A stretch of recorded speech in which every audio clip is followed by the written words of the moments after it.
YouTube channel Roopa ಅಭಿರುಚಿ. ಎಲ್ಲರೂ ಹೇಗಿದ್ದೀರಾ? ಎಲ್ಲರೂ ಚೆನ್ನಾಗಿದ್ದೀರಾ ಅಂದ್ಕೊಂಡಿದ್ದೀನಿ. ಇವತ್ತು ನನ್ನ ಚಾನಲ್ನಲ್ಲಿ ನಾನು ಏನು ತೋರಿಸ್ತಾ ಇದ್ದೀನಿ ಅಂತಂದರೆ ವಾಂಗಿಬಾತ್ ಗೊಜ್ಜು ತೋರಿಸ್ತಾ ಇದ್ದೀನಿ. ಈ ವಾಂಗಿಬಾತ್ ಗೊಜ್ಜು ಸ್ಪೆಷಾಲಿಟಿ ಏನಂತಂದರೆ 15ರಿಂದ 20 ದಿನ ಇಟ್ಟರೂ ಕೂಡ ಕೆಡಲ್ಲ.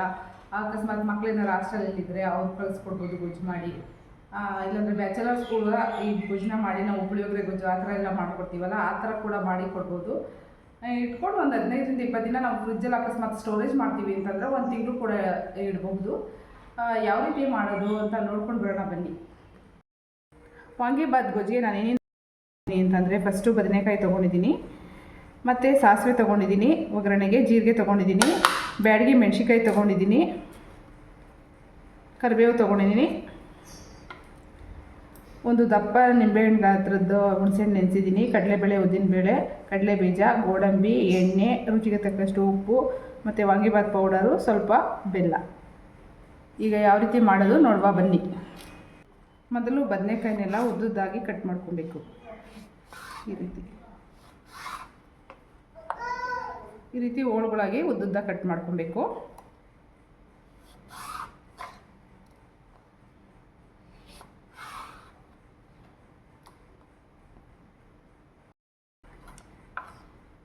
ಆದಷ್ಟು ಎಳೆ ಬದನೆಕಾಯಿಗಳ ತಗೊಳ್ಳಿ.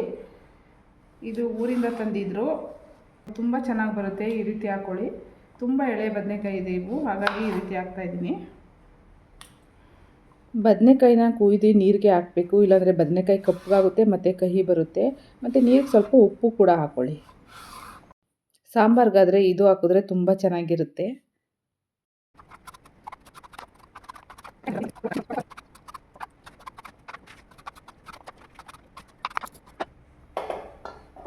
ಮೊದಲು ಸ್ಟವ್ ಹಚ್ಕೊಳ್ಳೋಣ. ಸ್ಟವ್ ಹಚ್ಕೊಂಡು ಒಂದು ಬಾಣಲಿ ಇಟ್ಬಿಟ್ಟು ಫಸ್ಟು ಎಣ್ಣೆ ಹಾಕೋಣ. ಫುಲ್ ಎಣ್ಣೆ ಹಾಕ್ಕೊಳ್ಳೋಣ.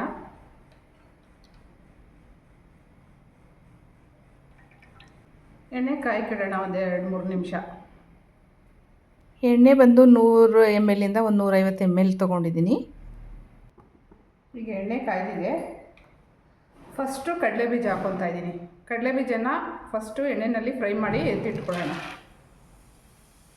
ಕಡಲೆಬೀಜ ಒಂದು ಚಿಕ್ಕ ಬಟ್ಲಲ್ಲಿ ತೊಗೊಂಡಿದ್ದೀನಿ. ನಿಮ್ಗೆ ಎಷ್ಟು ಬೇಕೋ ಅಷ್ಟು ಹಾಕ್ಕೊಬೋದು. ಕಡಲೆಬೀಜ ಜಾಸ್ತಿ ಬೇಕು ಅನ್ನೋರು ಜಾಸ್ತಿ ಹಾಕ್ಕೊಬೋದು, ಕಡಿಮೆ ಬೇಕು ಅನ್ನೋರು ಕಡಿಮೆ ಹಾಕ್ಕೊಬೋದು. ಕಡಲೆಬೀಜ ಈಗ ಚಿಟಪಟ ಅಂತ ಸಿಡಿತಾ ಇದ್ದರೆ ಈಗ ನೀಟಾಗಿ ಅದು ಫ್ರೈ ಆಗ್ತಿದೆ ಅಂತ ಅರ್ಥ. ಕಡಲೆಬೀಜ ಎಲ್ಲ ಚೆನ್ನಾಗಿ ಫ್ರೈ ಆಗಿದೆ. ಈಗ ಎತ್ತಿ ಒಂದು ಥರ ಇಟ್ಕೊಳ್ಳೋಣ.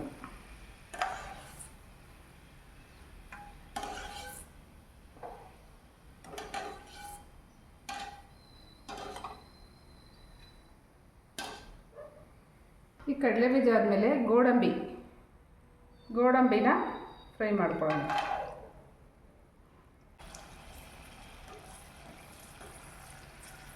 ಗೋಡಂಬಿ ಆಪ್ಷನಲ್ಲು, ನಿಮ್ಗೆ ಎಷ್ಟು ಬೇಕಾದರೂ ಹಾಕ್ಕೊಬೋದು, ಇಲ್ಲಾಂದ್ರೂ ಹಂಗೆ ಮಾಡ್ಕೊಬಹುದು. ಗೋಡಂಬಿ ಗೋಲ್ಡನ್ ಕಲರ್ ಬರೋವರೆಗೂ ಫ್ರೈ ಮಾಡ್ಕೊಬೇಕು. ತುಂಬ ಡಾರ್ಕ್ ಗೋಲ್ಡನ್ ಬರಬಾರ್ದು. ಲೈಟಾಗಿ ಗೋಲ್ಡನ್ ಆಗಿದ ತಕ್ಷಣವೇ ಅದನ್ನು ತೆಗೆದುಬಿಡಬೇಕು. ಆಗ ಕಹಿ ಇರಲ್ಲ, ಇಲ್ಲಾಂದರೆ ಸ್ವಲ್ಪ ಗೋಡಂಬಿ ಕಹಿ ಅನಿಸ್ತಾ ಇರುತ್ತೆ. ಈಗ ಕರೆಕ್ಟಾಗಿ ಆಗಿದೆ, ಅದನ್ನು ನಾನು ತೆಗಿತಾ ಇದ್ದೀನಿ ನೋಡಿ. ಈ ಬದನೆಕಾಯಿಯಲ್ಲಿ ನೀರನ್ನೆಲ್ಲ ಈ ರೀತಿ ನೀಟಾಗಿ ಸೋರಿಸ್ಕೊಂಡು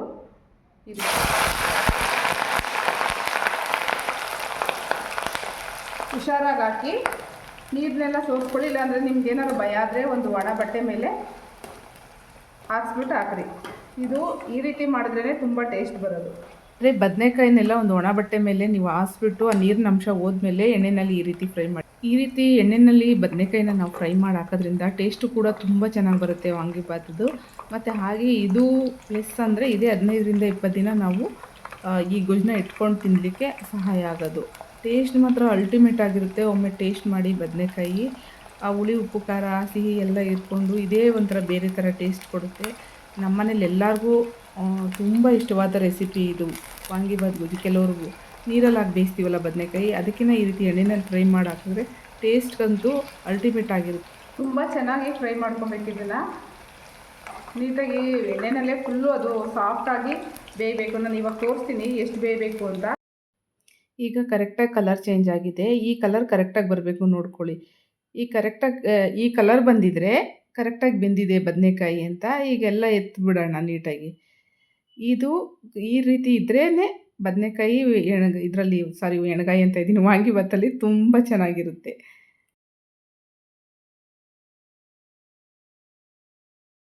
ಈ ಬದನೆಕಾಯಿ ಎಲ್ಲ ಬೇಯೋಷ್ಟರಲ್ಲಿ ಈ ಹುಣಸೆಹಣ್ಣು ನೀಟಾಗಿ ಕಲಿಸ್ಕೊಂಡು ಇದ್ರ ರಸ ಎಲ್ಲ ತೆಗ್ದು ಇಟ್ಕೊಳ್ಳೋಣ.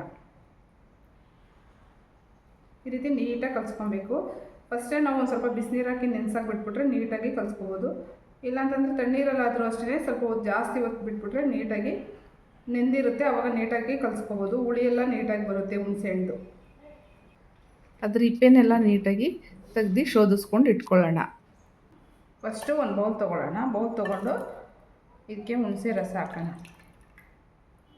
ನೆಕ್ಸ್ಟು ವಾಂಗಿಬಾತ್ ಪೌಡ್ರ್ ಹಾಕೋಣ.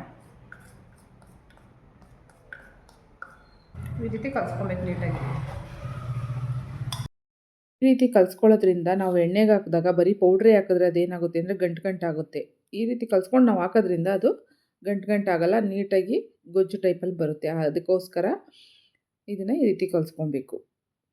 ಆಗಲೇ ನಾವು ಬದನೆಕಾಯಿ ಫ್ರೈ ಮಾಡ್ಕೊಂಡ್ವಲ್ಲ, ಅದೇ ಎಣ್ಣೆಯಲ್ಲಿ ನಾವು ಇವಾಗ ಗೊಜ್ಜು ಮಾಡ್ಕೊಬೇಕು. ಫಸ್ಟು ಸಾಸಿವೆ ಜೀರಿಗೆ ಹಾಕೋಣ.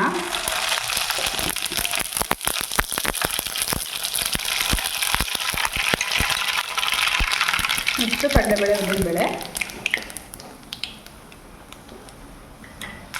ನಂತರ ಒಣಮೆಣಸಿನ್ಕಾಯಿ ಹಾಕೋಣ. ಕರಿಬೇವು ಹಾಕೋಣ.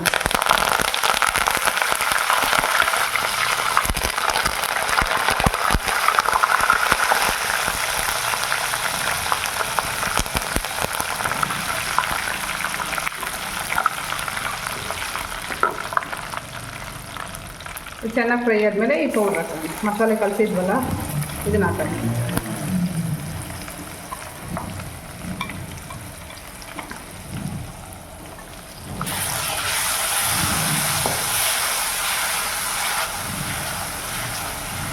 ಈಗ ಕಡಿಮೆ ಫ್ಲೇಮ್ ಮಾಡಿಕೊಂಡು ನೀಟಾಗಿ ಇದನ್ನು ತಿರುಗಿಸ್ಬೇಕು. ಉಳಿದಿದ್ದ ಮಸಾಲೆಗೆ ಸ್ವಲ್ಪ ನೀರು ಹಾಕ್ಬಿಟ್ಟು ಈ ರೀತಿ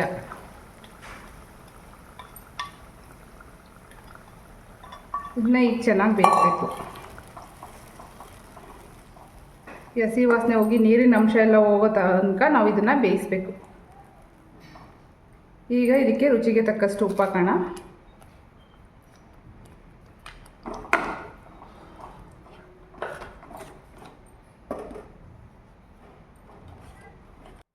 ಇದನ್ನು ಈ ಥರ ಕೈ ಆಡಿಸ್ತಾನೆ ಇರಬೇಕು, ಇಲ್ಲಾಂತಂದರೆ ತಳ ಹಿಡಿದ್ಬಿಡುತ್ತೆ. ಆಮೇಲೆ ಫ್ಲೇಮು ಕೂಡ ಕಡಿಮೆ ಫ್ಲೇಮಲ್ಲೇ ಇಟ್ಕೊಂಡು ನಿಧಾನಕ್ಕೆ ಈ ರೀತಿಯೇ ಮಾಡಿ ಇದರಲ್ಲಿರೋ ನೀರಿನ ಅಂಶ ಎಲ್ಲ ಫುಲ್ ಹೋಗೋವರೆಗೂ, ಹಸಿ ವಾಸನೆ ಹೋಗೋವರೆಗೂ ಇದೇ ಥರ ಕೈ ಆಡಿಸ್ತಾನೆ ಇರಬೇಕು. ಇದಕ್ಕೆ ಸ್ವಲ್ಪ ಬೆಲ್ಲ ಹಾಕೋಣ. ಬೆಲ್ಲ ಬೇಕು ಅಂದ್ರೆ ಹಾಕ್ಕೊಳ್ಳಿ, ಆಪ್ಷನಲ್ಲು. ನಿಮ್ಗೆ ಇಷ್ಟ ಇದ್ದರೆ ಮಾತ್ರ ಹಾಕ್ಕೊಳ್ಳಿ, ಇಲ್ಲಾಂದರೆ ಬೇಡ. ನಾನು ಸ್ವಲ್ಪ ಹಾಕ್ಕೊತೀನಿ. ಹುಳಿ, ಉಪ್ಪು, ಖಾರ ಎಲ್ಲ ಹದವಾಗಿದ್ದರೆ ಚೆನ್ನಾಗಿರುತ್ತೆ ಅಂತ. ನೋಡಿ, ಇವಾಗ ಈ ರೀತಿ ಎಣ್ಣೆ ಬಿಟ್ಕೊತಾ ಇದೆ. ಈ ರೀತಿ ಎಣ್ಣೆ ಬಿಟ್ಕೊಂಡ್ರೆ ಇದು ಈಗ ಹಸಿ ವಾಸನೆ ಎಲ್ಲ ಹೋಗಿ ಬೆಂದಿದೆ ಅಂತ. ಈಗ ಬದನೆಕಾಯಿ ಹಾಕ್ಕೊಳ್ಳೋಣ. ಈಗ ಬದನೆಕಾಯಿ ಹಾಕ್ಕೊಳ್ಳೋಣ.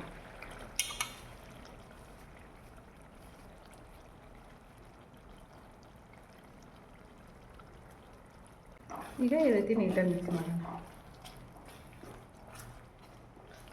ನೋಡೋಕ್ಕೆ ಕಲರ್ ನೋಡಿ ಎಷ್ಟು ಚೆನ್ನಾಗಿ ಬಂದಿದೆ, ಮತ್ತು ಅರೋಮಾ ಕೂಡ ಹಾಗೆ ಚೆನ್ನಾಗಿತ್ತು. ಈ ಪೌಡ್ರು ನಾನು ಮನೆಯಲ್ಲೇ ಮಾಡಿರೋದು. ಈ ಪೌಡ್ರು ರೆಸಿಪಿ ಬೇಕು ಅಂದರೆ ನೀವು ನನಗೆ ಕಮೆಂಟ್ ಮಾಡಿ ಹೇಳಿ. ಕಮೆಂಟ್ ಮಾಡಿ ಹೇಳಿದ್ರೆ ನಾನು ಈ ವಾಂಗಿಬಾತ್ ಪೌಡ್ರು ರೆಸಿಪಿ ಕೂಡ ಮಾಡಿ ತೋರಿಸ್ತೀನಿ. ಬದನೆಕಾಯಿ ಹಾಕಿ ಒಂದು 3ರಿಂದ 4 ನಿಮಿಷ ಮಾತ್ರ ನಾವು ಬೇಯಿಸ್ಕೊಬೇಕು. ಆಲ್ರೆಡಿ ನಾವು ಬದನೆಕಾಯಿನ ಎಣ್ಣೆಯಲ್ಲಿ ಫ್ರೈ ಮಾಡ್ಕೊಳ್ಳೋದ್ರಿಂದ ತುಂಬ ಹೊತ್ತು ಬೇಯಿಸೋ ಅವಶ್ಯಕತೆ ಇರಲ್ಲ. ಈಗ ಇದು ಆಗಿದೆ. ಈಗ ಟೇಸ್ಟ್ ಮಾಡಿ ನೋಡೋಣ ಬನ್ನಿ ಯಾವ ರೀತಿ ಆಗಿದೆ ಅಂತ. ಅನ್ನ ಕಲಸಿ ಸ್ವಲ್ಪ ಟೇಸ್ಟ್ ಮಾಡೋಣ.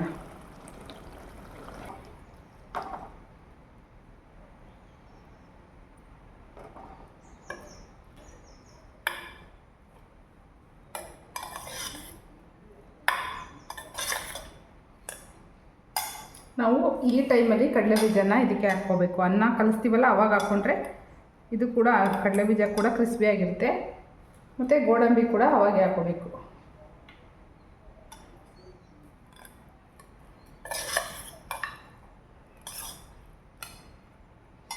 ಗಾರ್ನಿಷ್ಗಾಗಿ ಗೋಡಂಬಿ ಮತ್ತು ಒಂದು ಬದನೆಕಾಯಿನ ಅದ್ರ ಮೇಲೆ ಇಡ್ತಾ ಇದ್ದೀನಿ, ಚೆಂದ ಕಾಣಲಿ ಅಂತ.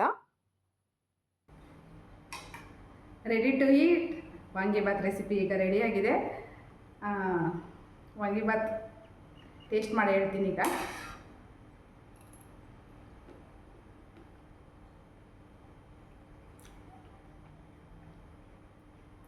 ಚೆನ್ನಾಗೈತೆ ತುಂಬ. ನೀವು ಮನೇಲಿ ಒಮ್ಮೆ ಟ್ರೈ ಮಾಡಿ ನೋಡಿ, ಚೆನ್ನಾಗಿದ್ರೆ ಚೆನ್ನಾಗಿದೆ ಅಂತ ಕಮೆಂಟ್ ಮಾಡಿ, ಚೆನ್ನಾಗಿಲ್ಲ ಅಂದರೆ ಚೆನ್ನಾಗಿಲ್ಲ ಅಂತಲೇ ಕಮೆಂಟ್ ಮಾಡಿ. ನಿಜವಾಗ್ಲೂ ಬದನೆಕಾಯಿ ಮಾತ್ರ ತುಂಬ ಟೇಸ್ಟಾಗಿರುತ್ತೆ ಇದರಲ್ಲಿ. ಈ ರೀತಿ ನೋಡಿ, ಈ ರೀತಿ ಕೂಡ ನೀವು ಒಮ್ಮೆ ಫ್ರೈ ಮಾಡಿ ಬದನೆಕಾಯಿ ಹಾಕಿ ವಾಂಗಿಬಾತ್ ಮಾಡಿ ನೋಡಿ.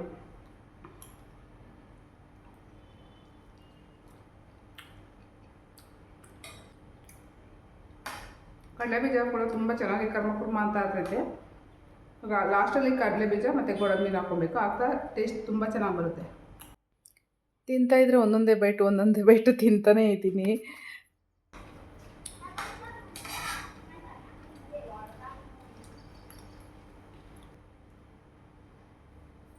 ನಿಜವಾಗ್ಲೂ ಕೂಡ ತುಂಬ ತುಂಬ ಸೂಪರಾಗಿದೆ. ನೀವು ಕೂಡ ಒಮ್ಮೆ ಮನೆಯಲ್ಲಿ ಟ್ರೈ ಮಾಡಿ. ಮತ್ತು ಮನೇಲಿ ಟ್ರೈ ಮಾಡಿ ನಿಜವಾಗ್ಲೂ ಚೆನ್ನಾಗಾಗಿದ್ರೆ ಚೆನ್ನಾಗಿತ್ತು, ಚೆನ್ನಾಗಿಲ್ಲ ಅಂದರೆ ಚೆನ್ನಾಗಿಲ್ಲ ಅಂತಲೇ ಕಮೆಂಟ್ ಮಾಡಿ, ಪರವಾಗಿಲ್ಲ. ನಾನು ಮಾಡಿರೋ ರೆಸಿಪಿ ಹೆಂಗಿದೆ ಅಂತ ತಿಳ್ಕೊಬೇಕಲ್ವ, ಹಾಗಾಗಿ ಹೇಳ್ತಾ ಇದ್ದೀನಿ. ಈ ವಿಡಿಯೋ ಇಲ್ಲಿಗೆ ಎಂಡ್ ಮಾಡೋಣ. ಈ ವಿಡಿಯೋ ಇಷ್ಟ ಆದರೆ ದಯವಿಟ್ಟು ಲೈಕ್ ಮಾಡಿ, ಶೇರ್ ಮಾಡಿ, ಕಮೆಂಟ್ ಮಾಡಿ ಆ್ಯಂಡ್ ಸಬ್ಸ್ಕ್ರೈಬ್ ಮಾಡಿ. ಹಾಗೆ ಬೆಲ್ಲೈಕನ್ ಪ್ರೆಸ್ ಮಾಡೋದನ್ನ ಮರಿಬೇಡಿ. ಮತ್ತೆ ಸಿಗೋಣ, ಬಾಯ್.